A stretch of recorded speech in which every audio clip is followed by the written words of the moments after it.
ചെയ്യുന്ന കുറച്ച് ടീമുണ്ട്.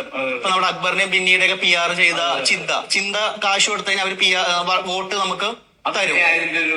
അത് അതായത് ആളുകളെ കൊണ്ട് ചെയ്യിപ്പിക്കുന്നതാണ്. അതായത് ഇവര് കുറച്ച് പിള്ളേർ സെറ്റ് ഉണ്ട്. അവര് പോയിട്ട് ഒരാള് 100 വോട്ട് വെച്ച് 20 പേര് 100 വോട്ട് വെച്ച് പിടിച്ച് 2000 വോട്ട് 3000 വോട്ട് നമുക്ക് ആവശ്യമുള്ള വോട്ട്. ഇപ്പൊ നമുക്ക് വേണ്ടത് 3000 വോട്ടാണെങ്കിൽ ആ 3000 വോട്ട് അവര് നമുക്ക് വാങ്ങിത്തരും.